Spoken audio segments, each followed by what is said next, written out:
다음은 박원갑 KB국민은행 부동산 수석 전문위원회 강연이 있겠습니다.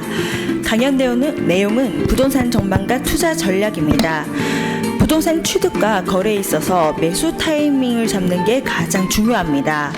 박원갑 위원님은 오랜 기간 KB국민은행에서 부동산 분야의 간판으로 활약 중이십니다. 그럼 강연을 듣겠습니다.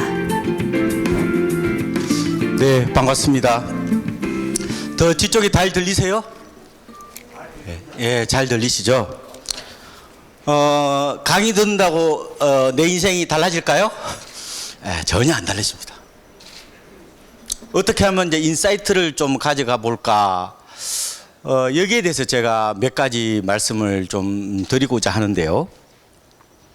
최근에 일본 영화하고 소설 중에서 재미있는 게 있어요. 끝난 사람. 그 중에서 가장 인상적인 문구가 있는데요. 퇴직을 하면은 모든 사람이 다 일렬횡대로 선다는 거예요. 그러니까 일본에서 뭐 와세다 나오나 동경제대를 나오나 아니면 대기업을 다니나 중소기업을 다니나 퇴직하면 다 뭐예요? 다 일렬종대로 선다는 게 저는 굉장히 인상적이었어요. 제 친구들도 이제 하나씩 퇴직해요. 근데 보니까 아까 이제 우리 김영익 교수님이 이제 업과 직을 얘기했죠, 그죠? 그러니까 어떻게 보면은 내 전공, 내 전문성이 어떻게 보면은 은퇴하고 나서 가장 중요한 뭐 덕목이 될 수 있다 이런 얘기 하잖아요. 그러니까 회사 다닐 때는 뭐 전쟁이다, 나가면 지옥이다 그러는데 준비한 사람들은 조금 지옥이 덜한 것 같아요. 어차피 일렬횡대로 가더라도 사실상 지금은 부동산에 대해서 제가 봐도 이 수축으로 간다는 얘기는 전반적으로 레드오션으로 전입하는 걸 말해요. 이 줄어드는 거거든요. 근데 뭐 어떻게 할래? 이게 전 재산의 70%인데 어떻게 하시겠어요? 이 마법 해결사가 없거든요. 어차피 적응해 나가는 수밖에 없는 겁니다. 다만 결국은 절대적 안전자산은 없어요. 결국 상대적 안전자산을 어떻게 찾을 것이냐 이에 대한 문제라고 저는 보고 있고요. 부동산 비중을 좀 줄이셔야 됩니다. 그게 이제 뭐 주로 다운사이징이 될 수도 있고요. 아니면은 뭐 여러 가지 방법이 있는데 아니면 금융자산을 좀 늘릴 수도 있고 장기적으로 보면은 제 생각에는 50대 50으로 가지고 가셔야 된다고 봅니다. 그래서 지금 부동산을 어떻게 줄일 거냐 하는 건데 이게 쉽지 않아요. 막상 해보면은 절박하고 간절해야 의사결정을 할 수 있어요.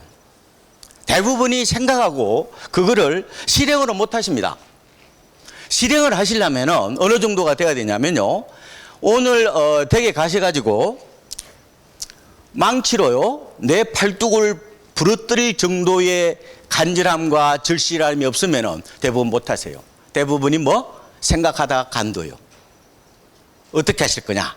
그래서 제가 단계별 어떻게 보면은 다운사이징 전략을 좀 말씀을 드리고 그리고 앞으로 20년 뒤에 아니면 10년 뒤에 이 주택시장이 어떻게 될 건지 부동산 시장이 어떻게 될 건지 조금은 피해를 좀 덜 볼 수 있는 쪽으로 포트폴리오를 어떻게 짤 거냐 이에 대한 얘기입니다.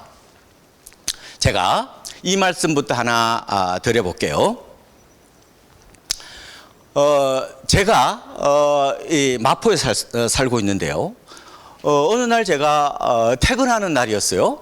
그런데 그 사진관 사장님이 어이 박 박사 잠깐 보지 그러는 거예요. 이 양반이 나를 어떻게 알지? 아 TV에서 본 거야. 이분이 국민학교 나온 분이에요. 아침 7시 반에 출근하셔가지고 저녁 8시 반까지 올해 연세가 76세신데 아직까지 현업에 계시는 거예요. 대단하신 분이잖아요. 그죠? 그런데 이분들이 뭐 어렸을 때 어떻게 공부를 배웠어요? 막내니까 공부를 못했다는 거예요. 그런데 이분이 일본어를 독학으로 하셔가지고 1급을 따신 거야. 존경할 만하죠, 그죠? 그런데 이제 일본어를 배우니까 굉장히 재밌을 거 아니에요. 항상 빠져 혼자서 국민학교 나온 분이 혼자서 7 딱이라는 것은 불가능한 얘기 우리가 보면 그죠? 그런데 이분이 항상 뭘 틀어놓고 있냐면은 NHK를 틀어놓고 있어요. 아침 7시 반부터 저녁 8시 반까지. 박 박사, 내가 하루 종일 NHK를 이렇게 틀어놓고 있었는데 한 번도 집값이 올랐니 내렸니 부동산에 대한 뉴스가 없다는 거예요. 이해되십니까? 이 부동산 전문가가 한시적인 50년짜리 직종이라고요. 90년도에 200만 원을 만드니까 집값이 어떻게 될지 다들 궁금하잖아요. 그죠? 그러니까 전문가가 생긴 거예요. 앞으로 20년 뒤에 부동산 전문가가 TV에서 안 나와요. 이해되십니까? 이 수축 현상을? 이 흐름을 크게 보셔야 된다고요. 그러면은. 그래서 저는 피해를 덜 볼 수 있는 방법은 우리 세대의 X세대나 베이비 부모 세대의 공간 욕망을 욕망하시면 안 돼요. 누구의 욕망을 욕망하셔야 되느냐? 아랫세대의 공간 욕망을 욕망하라는 게 제가 드리고 싶은 이 강연의 핵심입니다. 왜냐? 지금 2030 세대, 이른바 MZ세대가 시장의 주역이에요. 작년에 보니까 집을 30대가 가장 많이 샀어요. 여러분들 대부분이 자제분들이죠. 40, 50대들은 집을 안 사요. 그러면은 시장의 주역인 사람들의 공간 욕망을 해야, 그죠? 내가 피해를 덜 볼 거 아니에요. 그 얘기입니다, 결국은. 그래서 인구 문제는 운명이에요. 인구는 운명입니다, 운명. 이건 어쩔 수 없어요. 어떡할 거예요? 지금에 가서 그러면 뭐 너뚱이를 놓시든지 어쩔 수 없잖아요, 그러면. 이거 어떡할 거예요, 그러면. 이 부분에서 어떻게 그러면은 이거를 좀 피해를 덜 볼 거냐 이 문제인데, 제가 비가 많이 오는 날 제가 마포대교를 한번 걸어가 봤어요. 그런데 비를 가장 덜 맞는 방법은 뭐예요? 우산을 큰 게 쓰는 거죠. 우리나라에서 가장 우산이 큰 게 뭐예요? 골프산. 골프산을요, 마포대교 한 4km, 2km인가 가까이 되나? 그런데 봐요. 그러면은 내가 골프산은 넓잖아, 그죠? 그럼 어디까지 젖을 것 같아요? 무릎은 다 젖습니다. 그리고 어디가 젖어요? 어깨도 젖어요. 그런데 내가 일회용 우산을 쓰고 지나가면 어떻게 될 것 같아요? 다 젖어요. 그 차이라고요, 그 차이. 무슨 말 아시겠죠? 인구는 운명이라고요. 그래서 제가 이 인구 문제에 대해서 좀 천착하실 필요가 있고, 다만 너무 공포에 빠질 필요는 없다고 보는 거예요. 가장 중요한 것은 먼 미래와 가까운 미래를 구분하실 줄 아셔야 돼. 인구 쇼크가 언제부터 본격화될 거로 보냐면은, 저는요, 지방은 앞으로 10년 뒤부터 온다고 봅니다. 서울 수도권은 인구가 줄고는 있긴 하지만 가구 수가 2040년까지 늘어요. 그래서 수도권 서울은 아마 앞으로 인구 쇼크가 나타나려면은 20년 정도는 있어야 된다. 우리가 멀리 인구를 바라볼 때 가까운 미래와 먼 미래를 구분하지 않으면은 이거는 종말론 쪽으로 가버리는 거예요. 청산론 쪽으로 가버리기 때문에 먼 미래와 가까운 미래를 구분하실 줄 아셔야 된다. 이 말씀을 제가 좀 드려볼게요.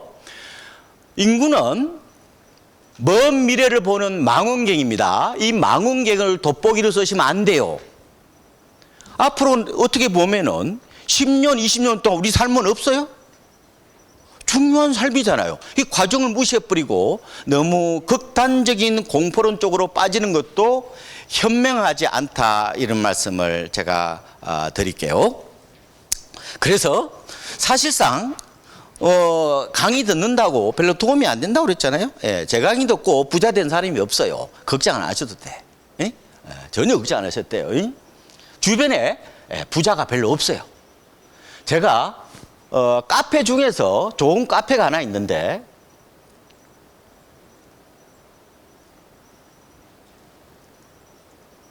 카페가 있는데 여러분 조금 연세가 드셨으면 제가 뭘 추천드리고 싶냐면은 은퇴 50년이라는 카페를 한번 들어가 보세요.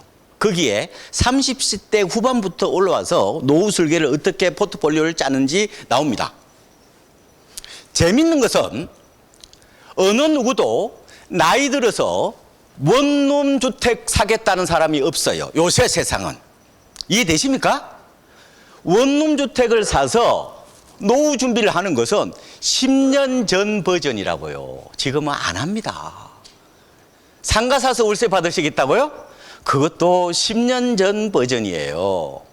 지금 트렌드가 어떻게 흘러가는지 여러분들이 명확하게 인식하셔야 돼요. 그래서 제가 조금 더 이 말씀을 제가 드려볼게요.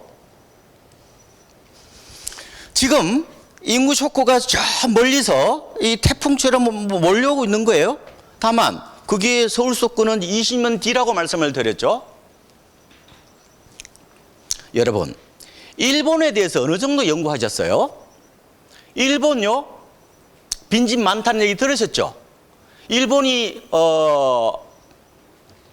주택 가격, 그게 보통 주가에 후행하거든요. 그죠? 그건 아시죠? 그러면은 일본이 헤이세이 버블이라고 평성 버블이 주가가 언제 고점이었어요? 89년 12월이었잖아요. 12월. 이때가 39,000가, 이번에 전고점 뚫었죠. 일본의 주택 가격의 고점은 주가보다 2년 늦습니다. 예. 91년이에요. 그런데 재밌는 것은 91년부터 집값이 곤두박질 치기 시작해가지고 이게 언제까지 떨어졌냐면요. 2012년 10월까지 빠졌다고요. 일본 인구는 언제부터 줄었냐면은 2011년부터 줄었어요. 기억해 두세요. 일본 인구는 언제부터 줄었어요? 2011년. 일본 인구가 얼마 정도 줄었냐면은 371만이 줄었어요. 부산 인구가 330만 명입니다. 부산이 없어진 거예요. 자, 보세요. 우리나라 수도권의 주택 가격이 저점이 언제예요? 2012년 12월입니다. 일본하고 우리하고 한 달 차이 납니다. 2달 차이 나요. 그죠? 2012년 10월부터 우리는 하우스포 사태 그게 달했을 때. 그때부터 지금까지 집값은요. 일본이 우리보다 더 올랐어요. 여러분 생각하셔. 정확하게 데이터를 보셔야 돼. 일본이요. 그 고점보다는 지금 제가 보니까 한 26% 떨어졌어요, 지금. 그건 한번 해보고 갈 겁니다, 일본도. 주가가 따라가니까요. 그런데 일본이 그러면은 2012년 이후에 우리나라 집값보다 최근에 10년 사이에 더 올랐다는 것은 무슨 말이냐? 우리는 빈집만은 무조건 집값 빠진다고 생각하잖아요. 그게 아니라 일본이 가구수가 늘어났어요, 가구수가. 그 다음에 아베 정권의 통합 팽창이 영향을 미친 겁니다. 그러니까 뭐냐면은 일본도 전 고점에 비하면 여전히 아주 회복 못하고 있지만 최근 저점, 10년 저점을 보면 한국보다 더 올랐다고요. 제 말씀은 무조건 되고 숙명적인 어떤 그런 폭락론에 빠지지 마시고 더 재밌는 것은 일본이요. 요새 그 타워 맨션이라고 그래가지고 요새 고층 아파트들은 가격도 많이 오르고 거래량도 많습니다. 우리가 무조건적으로 보지 말고 시장이 양극화되고 약간 세분화한다는 그런 말씀을 좀 들으셔야 돼. 자, 그거 제가 말씀을 좀 먼저 드리고 지금이 어떤 상황이냐? 우리가 인구가 지금 준 지가 3년이 됐죠. 그죠? 인구가 줄면은 당장 무슨 일이 생깁니까? 쪽수가 줄면은 소비를 안 하잖아요. 상가가 타격을 받는 거예요. 상가가 다 무너지잖아요. 지금 어디 가보시면 아시냐면은 경북 안동하고 예천 사이에 경북 도청 신도시가 있어요. 안동역에서 택시로 23,000원 나옵니다. 그거 한번 가보세요. 우리의 상가의 미래예요. 거의 다 비어 있어요. 아파트가 비어 있을 것 같아요? 아파트는 비지 않아요. 벌써 뭐요? 인구가 주니까 시작이 흔들린단 말이에요. 벌써 시장이. 그게 언제부터 영향을 받은 거냐? 바로 상가부터 영향을 받는다 이렇게 말씀을 드려요. 그래서 어지간하면은 제가 상가는 사지 마시라고 말씀을 드려요. 상가 잘못 사면은 온 집안이 상가집 됩니다. 자, 잘 보세요. 지금 신도시의 상가를 다 누가 샀어요? 누가 샀어요? 다 베이비 부모들이 사셨잖아요. 신도시를 하나 만들 때마다 뭐가 만들어지는 거예요?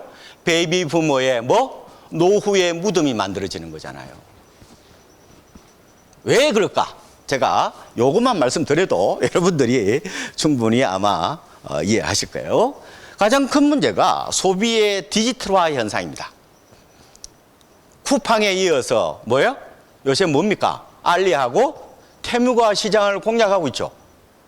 앞으로 동네 철물 가게를 다 없앤다는 얘기야, 이게 얘기는. 가계부채가 많죠. 소비를 못해요. 더 문제는 저출생과 고령화의 문제예요. 나이가 드시면 소비를 안 하십니다. 젊은 사람들이 소비하는 거예요. 저도 지난 주말 집사람이랑 둘이서 7,800원 썼어요.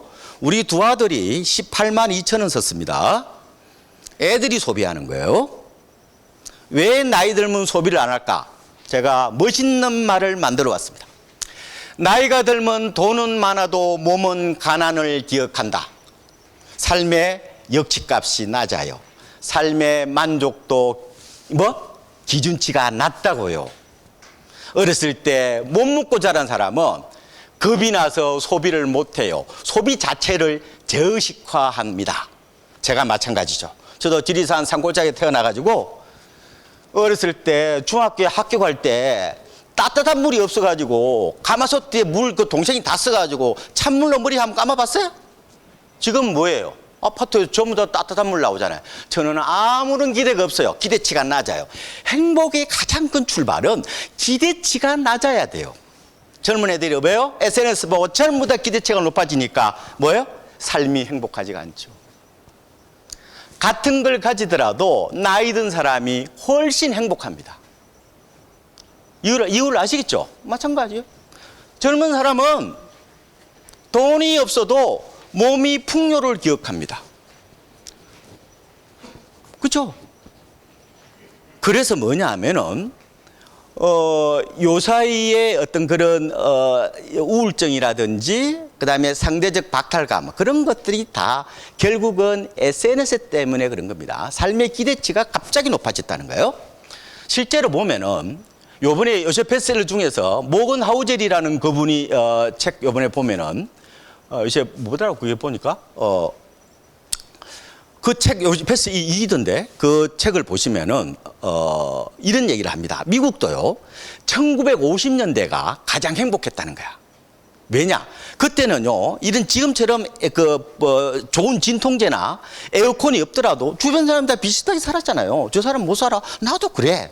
근데 지금은 뭐예요? 다 삶의 역치값, 삶의 기준치가 너무 높다 보니까 어지간해서는 행복하지 않아. 그래서 어떻게 보면은 돈을 불릴 게 아니라 내 삶의 기준치를 어떻게 낮출 거냐 하는 게 저는 문제라고 봅니다. 제가 봤을 때. 그래서 이런 얘기도 합니다. 우리가 스토학파에서 이런 얘기를 해요. 스토학파. 내가 어떤 상황이라도 내가 행복하는 방법이 있는데 이분들은 이렇게 얘기합니다. 아테네에 살 때는 전쟁하다가 귀족으로 있다 갑자기 노예가 될 수 있잖아요. 그러면 귀족 때는 행복하겠죠. 잘 먹고. 근데 귀족일 때나 노예일 때나 똑같이 내가 행복을 하려면 어떻게 해야 돼요? 내가 귀족으로 잘 살 때 노예처럼 살면 되잖아요. 그렇죠? 그게 뭐냐면은 자발적 가난입니다. 그래서 소크라테스도 보면은 그 스토학파 쪽에 굉장히 이분이 빠져 있었는데 물을 먹을 때 그냥 안 먹고 이게 엄청나게 목이 탔을 때 먹으면 물 하나도 행복하잖아요. 결국 그에 대한 문제입니다. 자, 그래서 상가 이게 인구로부터 가장 치명적인 문제라고 말씀드렸죠. 두 번째는 뭐냐 하면은 상가 문제를 봤을 때 제가 보면은 인생에 살아가면서 가장 중요한 게 통제감입니다. 통제감. 따라서 한번 해봐요. 통제감. 내가 내 삶을 개척하고 내가 내 삶을 이끌어가는 그 통제감이 자긍심과 자존심의 가장 중요한 얘기예요. 그죠? 통제감을 잃어버리면 우울증이 옵니다. 그런데 봐요. 구분 상가를 사시는 거는 좋은데 내가 어떻게 할 수가 없잖아요. 내가 상황이 변했을 때 할 수 있는 방법은 뭐예요? 임대료 낮추는 거 외에는 방법이 없어요. 요 뒤에 가보시면 브랭땅 백화점 그 요번 17층 지금도 비어 있거든요. 많은 데서. 가장 중요한 것은 내가 팔고 싶을 때 이 부동산을 팔 수 있어야 됩니다. 앞으로 부동산의 가장 중요한 가치는 황금성이에요. 부동산을 잘못 사면 지옥이 됩니다. 부동산을 잘못 사면 감옥이 되고 부동산을 잘못 사면은 평생 이게 무덤이 될 수 있어요. 부동산을 바라볼 때 가장 중요한 요소가 황금성이에요. 황금성. 무조건 팔릴 수 있어야 돼요. 여러분 잘 보십시오. 요새는 죄송하지만 퇴직하고 나서 빌딩 사는 사람 없어요. 원룸 주택 사시는 분이 없어요. 왜? 요새는 퇴직하면 기본적으로 IRP로 꼽힙니다. IRP 아시죠? 퇴직연금. 그렇기 때문에 그 정기금 넣어놓으실 거예요, 그거 다?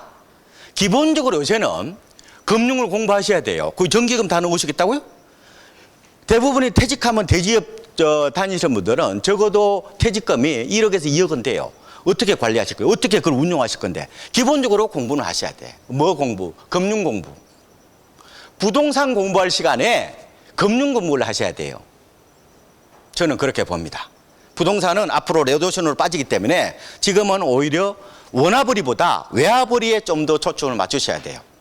제가 말씀드렸잖아요. 앞으로 20년 뒤는 부동산 전문가가 별도 TV 안 나오는 시대가 열릴 거라고요. 그런 말씀을 제가 드렸고, 요새는 빌딩 값이 너무 올라가지고 요새는 옛날처럼 그렇게 인기가 없습니다.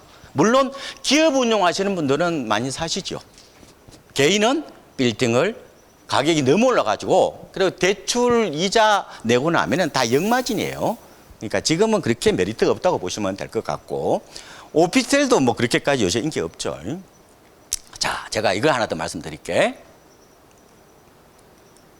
아까 제가 회전율 가지고 조금 더 말씀을 드려볼게요.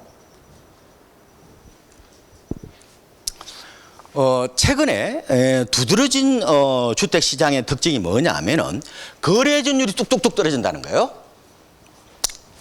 거래가 안 된다는 거예요. 집값이 비싸지면 거래량이 줄죠. 왜요? 거래 비용이 들어가잖아요.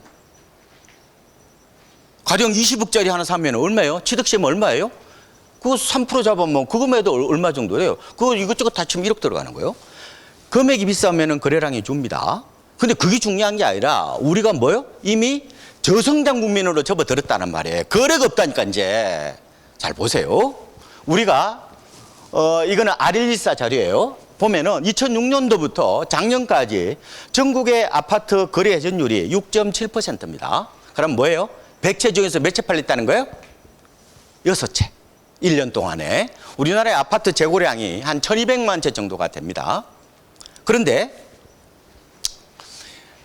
2022년에는 이게 회전율이 2%로 뚝 떨어져요. 서울은요 0.5%밖에 안 됩니다. 이건 무슨 얘기예요? 100채 중에 몇 채 팔렸다는 얘기예요. 100채 중에서 반 채 팔렸다는 거예요. 반 채. 그 다음에 작년은 좀 올랐어요. 그래서 이게 전국은 이게 3.1%까지 조금 올랐지만 이게 엄청나게 떨어진 거죠. 평균에 비하면. 그죠? 그 다음에 서울은 1.7%. 100채 중에서 겨우 팔려봐야 2채 팔린다는 거예요. 어떡할래? 그래서 제가 아까 투자에 있어서 가장 중요한 게 제가 뭐라고 그랬어요? 통제감이라고 말씀을 드렸잖아요. 대단지 쪽으로 초점을 맞추시는 게 나을 거예요. 왜? 내가 원하는 시기에 팔 수 있으니까. 노후 설계요? 너무 어렵게 하지 마시고 저는 개인적으로 대단지 아파트를 이왕이면 들어가시는 게 낫습니다. 왜? 내가 원하는 시기에 팔고 어디든지 갈 수가 있으니까요. 그래서 노매드적 삶 혹은 뭐 보헤미안적 삶 이런 식으로 많이 얘기를 합니다. 그러니까 굳이 주택의 뭐 세차 이런 것보다는 요걸 캐시플로우의 대상으로 바라보는 거, 금융 상품으로 바라보는 거, 이런 어떤 인식의 전환이 조금은 필요하시겠죠, 그죠? 그래서 제가 이런 말씀을 하죠.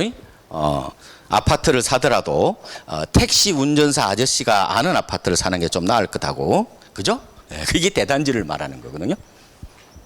그다음에 지금은 재건축보다는 신축이 좀 낫습니다. 재건축은 수익성이 안 나옵니다, 지금. 그렇게 보시고 일반 요새는 아파트가 한번 지으면은 20년 지나도 새 거예요.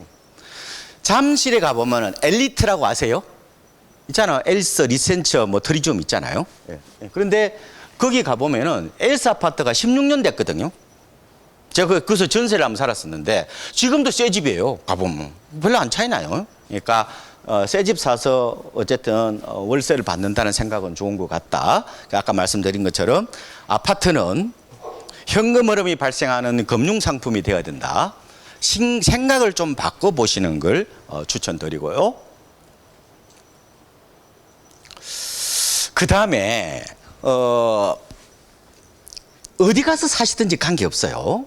근데 저는 아파트가 조금 더 경쟁력이 있을 거라고 봅니다. 그 MZ세대의 욕망에 대해 뒤에 좀 말씀 올릴게요. 좋습니다. 단독주택도 매력이 있는데 답답한 아파트 공간에서 벗어나서 쾌적한 나만의 어떤 즐거움을 찾는다든지 사고파는 부동산보다 집으로 행복을 누리는 본래적인 삶. 그리고 부촌은요 이동하지 않습니다. 부촌은 하나 더 생기는 거예요. 부촌은 분산하는 거지 한 번 부촌은 영원하다 말씀을 드리고 평창동이나 성북동 이런 데 영원한 부촌입니다. 다만 유행이 좀 다를 뿐이죠. 그리고 가격의 노예가 되지 않고 삶의 가치를 누린다. 가격 스트레스를 받지 않고 심리적 안정을 찾는다. 가격이 오르나지 않고 공간적 가치를 추구한다. 좋습니다. 뭐라고 그래요? 그런데 제가 조금을 첨언해 드리면은 입지를 잘 고르시는 게 중요한 것 같고 단독주택에서 저는 월세가 나와야 된다고 봅니다. 월세로 나올 수 있다면은 아파트가 중요한 게 아니고 단독주택이 중요한 게 아니라 저는 유행이 중요한 게 아니라 결국은 캐시플로우가 어떻게 나올 거냐 하는 문제라고 봐요. 연희동이라든지 뭐 역삼동 이런 데 단독주택들 오피스로 임대하거나 아니면은 뭐 스튜디오로 임대해서 월세 잘 나옵니다. 뭐 그러니까 항상 우리가 부동산을 바라볼 때 저기 얼마나 올라갈까라는 생각보다는 저기서 어느 정도 내가 이 캐시플로우를 빼먹을 수 있을까 하는 인식의 전환이 좀 필요하다. 그래서 행복을 받는 거거든요. 행복을 한 번 받지 말고 12번 쪼개받는다는 생각을 하시는 게 좋아요. 행복은 자주 받을수록 좋은 겁니다. 그렇죠? 제가 뭐 12번 받으면 좋다고 얘기했더만 어떤 분은 또 뭐 자신은 뭐 365일 받는다고 그래서 뭐 하시는 분이라고 여쭤보니까 자신은 모텔업자라고 얘기해서 존경한다고 그랬어요. 근데 모텔업은 뭐 하시는 거예요? 부동산 투자하시는 거예요? 부동산 사업하시는 거예요? 사업하시는 거예요. 구분하셔야 된다니까. 자, 이번에 시골에 가서 펜션 짓는 거 그거는 부동산 투자하시는 거예요? 부동산 사업하시는 거예요? 어느 쪽 비중이 높냐고요? 사업하시는 거예요. 구분하셔야 된다니까. 아시겠죠? 그런 말씀 좀 드리고 빌딩 쪽도 여러분 뭐 나쁘지는 않습니다. 꼬마 빌딩도 나쁘지는 않은데요. 꼬마 빌딩은 범위가 넓어요. 사실상 원룸주택도 꼬마 빌딩이고 원룸주택에 1층에 상가 올리면 상가주택이잖아요. 그죠?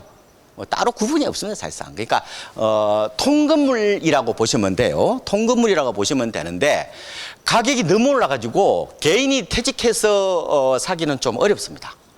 재직할 때 빌딩 못 사면은 못 사시는 거라고 보시면 됩니다.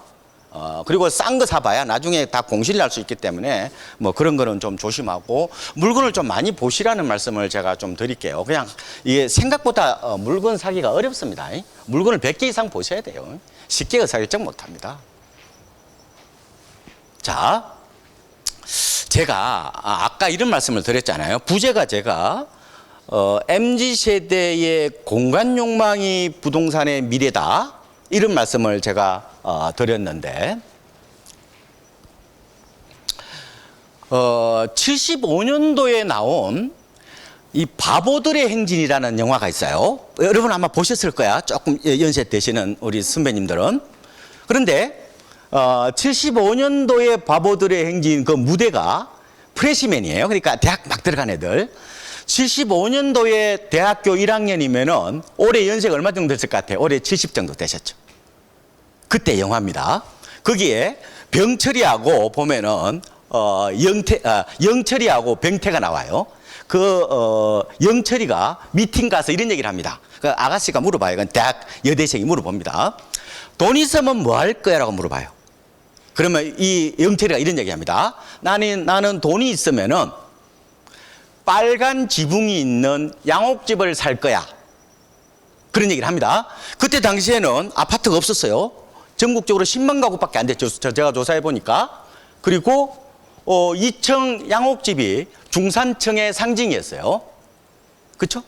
그랬는데 요즘 젊은 세대들은 약간 그렇게 생각을 안 합니다. 요즘 젊은 세대들은 아파트를 더 선호합니다.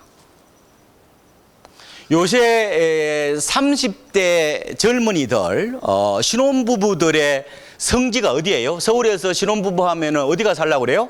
어디? 고덕이 성지입니다. 고덕이요. 왜냐? 고덕 가보 이런 얘기도 합니다. 고덕에서는 밤 11시에 놀이터에서 애 소리가 들린다 이런 얘기를 합니다. 왜냐? 특징이 뭐예요? 거기가 다 새 집이죠. 그리고 다 주변이 깨끗하잖아요. 그죠? 아파트 단지라는 그 특성이 있는 겁니다. 요새 20대 남자들한테 물어보면은 야, 너의 꿈이 뭐야? 예, 저는요 슈퍼카를 갖는 게 꿈이에요. 두 번째, 해외여행을 자주 가는 거예요. 세 번째, 한강이 보이는 한강뷰가 있는 아파트를 갖고 싶어요.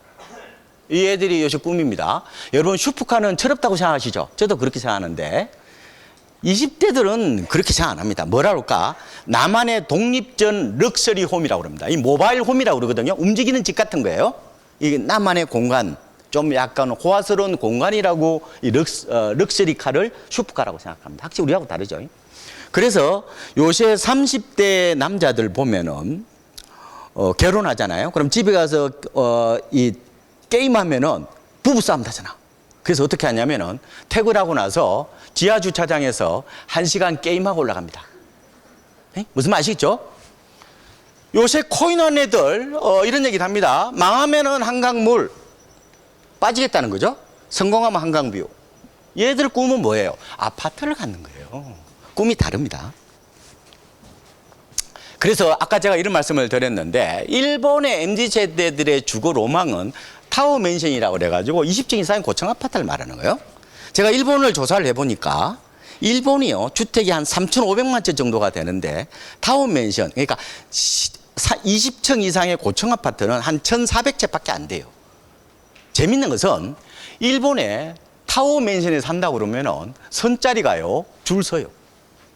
왜 그랬을까? 이 아파트 문화에 대해서 여러분들이 문학적으로 보지 마시고 철학적으로 보지 마시고 건축학적으로 보지 마시고 미학적으로 보지 마시고 MZ세대의 여성 시각에서 여러분 부동산을 바라보셔야 된다는 거예요. 제가 오늘 강의 핵심은 이 아파트 문화는 기본적으로 여성들이 만들어 온 문화예요.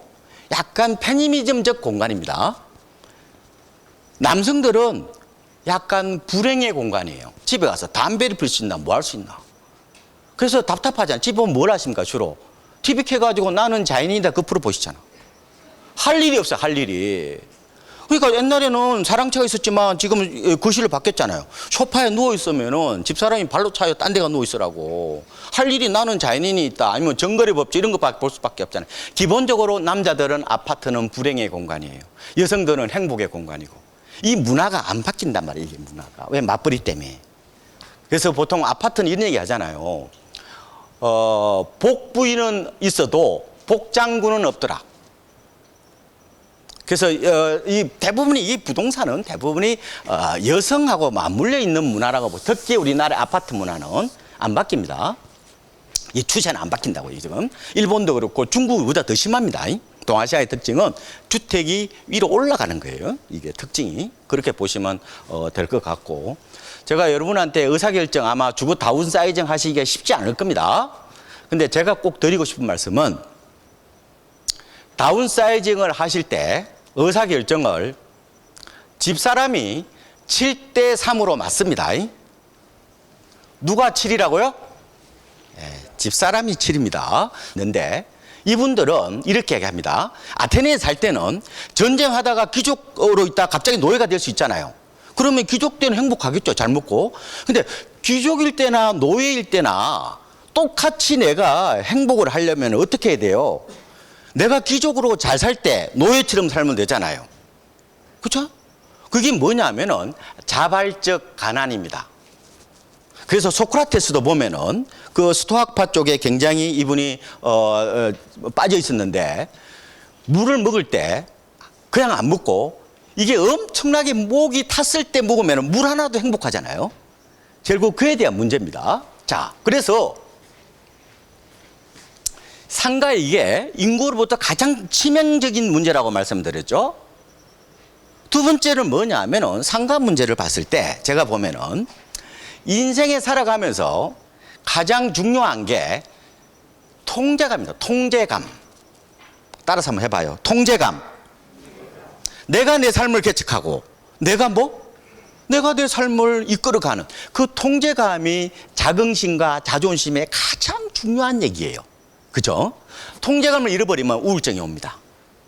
그런데 봐요. 구분 상가를 사시는 거는 좋은데 내가 어떻게 할 수가 없잖아요.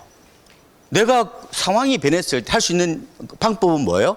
임대로 낮추는 거 외에는 방법이 없어요. 요 뒤에 가보시면 브랭땅 백화점 그 요번 17층 지금도 비어 있거든요. 많은 데서. 가장 중요한 것은 내가 팔고 싶을 때 이 부동산을 팔 수 있어야 됩니다. 앞으로 부동산의 가장 중요한 가치는 황금성이에요. 부동산을 잘못 사면 지옥이 됩니다. 부동산을 잘못 사면 감옥이 되고 부동산을 잘못 사면은 평생 이게 무덤이 될 수 있어요. 부동산을 바라볼 때 가장 중요한 요소가 황금성이에요. 황금성. 무조건 팔릴 수 있어야 돼요. 여러분 잘 보십시오. 요새는 죄송하지만 퇴직하고 나서 빌딩 사는 사람 없어요. 원룸 주택 사시는 분이 없어요. 왜? 요새는 퇴직하면 기본적으로 IRP로 꼽힙니다. IRP 아시죠? 퇴직연금. 그렇기 때문에 그 정기금 넣어놓으실 거예요, 거기다? 기본적으로 요새는 금융을 공부하셔야 돼요. 그 정기금 다 넣으시겠다고요? 대부분이 퇴직하면 대기업 다니시는 분들은 적어도 퇴직금이 1억에서 2억은 돼요. 어떻게 관리하실 거예요? 어떻게 그걸 운용하실 건데? 기본적으로 공부는 하셔야 돼. 뭐 공부? 금융 공부. 부동산 공부할 시간에 금융 공부를 하셔야 돼요. 저는 그렇게 봅니다. 부동산은 앞으로 레도션으로 빠지기 때문에 지금은 오히려 원화벌이보다 외화벌이에 좀 더 초점을 맞추셔야 돼요.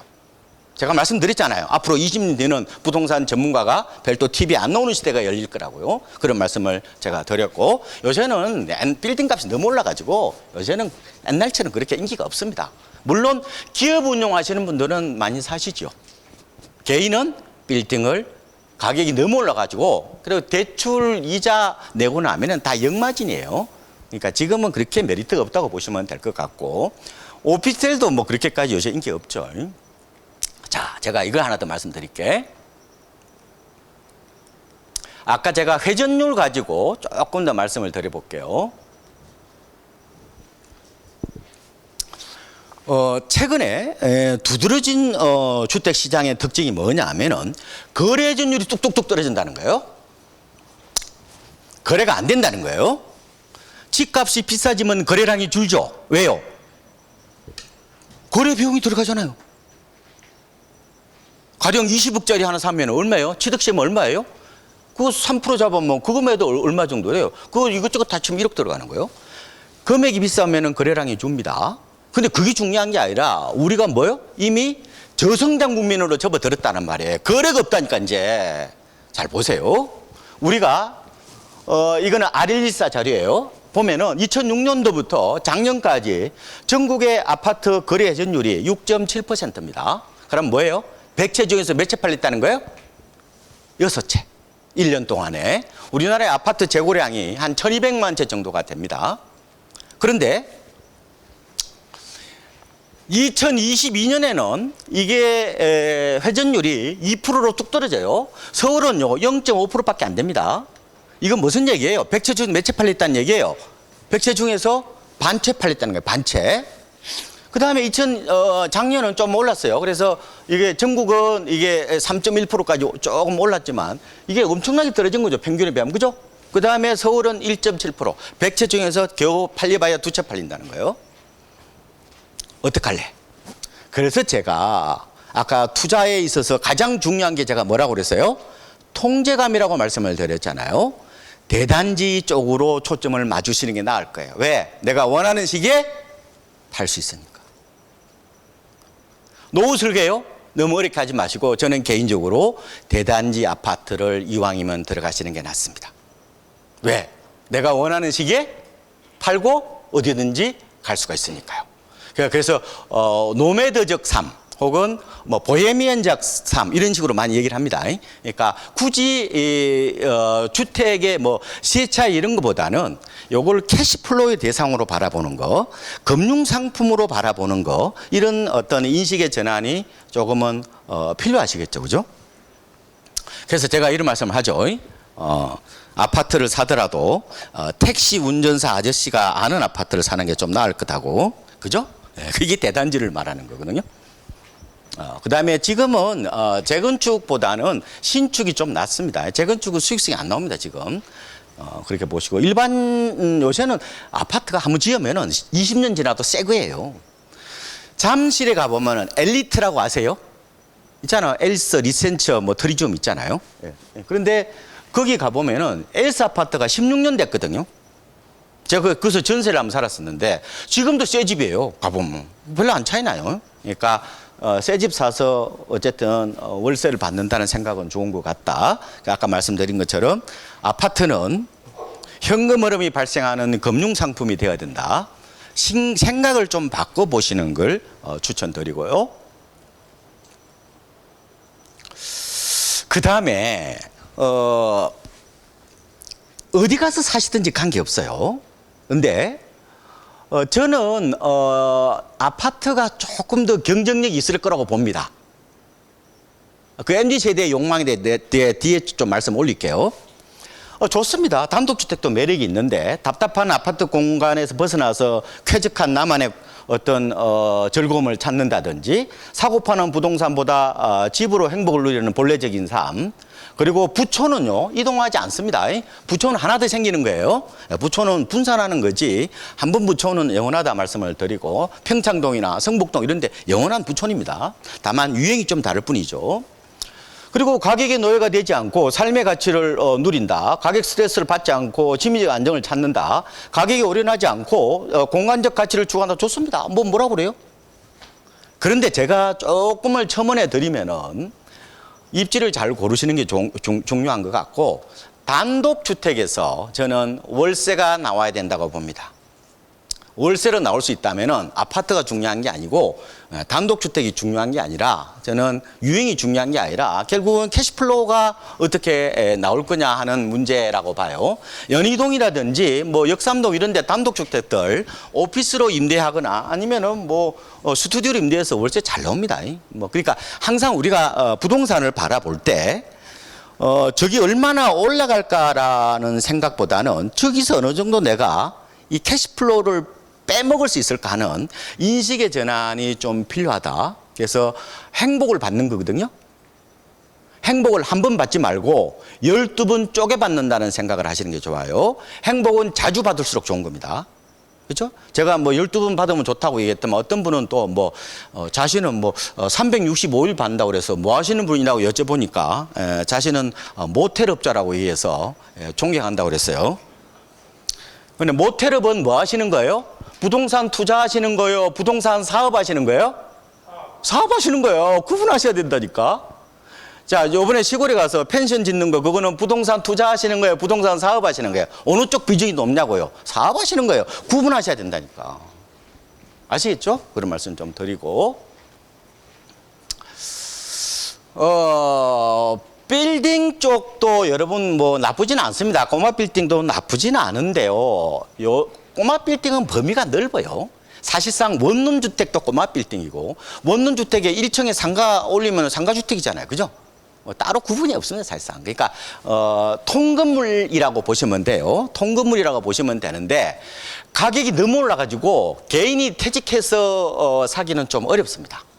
재직할 때 빌딩 못 사면은 못 사시는 거라고 보시면 됩니다. 그리고 싼 거 사봐야 나중에 다 공실이 날 수 있기 때문에 뭐 그런 거는 좀 조심하고 물건을 좀 많이 보시라는 말씀을 제가 좀 드릴게요. 그냥 이게 생각보다 물건 사기가 어렵습니다.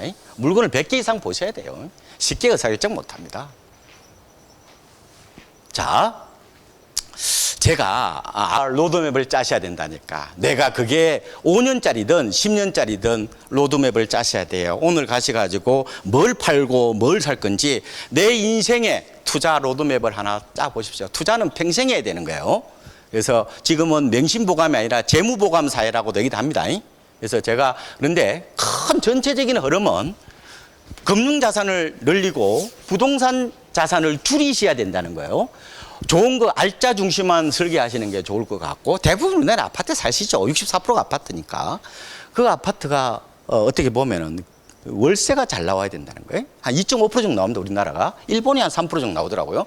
그러니까 월세가 잘 나오는 대상이어야 된다. 그게 빌딩이든 원룸주택이든 아파트든 아니면은 내가 뭐 배당주 ETF 그거 아무 관계 없어요. 대상이 중요한 게 아니라 거기서 내가 뭐예요? 안정적으로 캐시플로우를 만들어낼 수 있느냐. 이 머니 파이프라인을 어떻게 구축할 거냐. 이 불로소득이라고 하기도 하고 어떻게 보면 비노동소득이라고 하는데 어떻게 그걸 받아들일 거냐 하는 거고 꼭 중요한 것은 내 마음이 편안해야 돼요.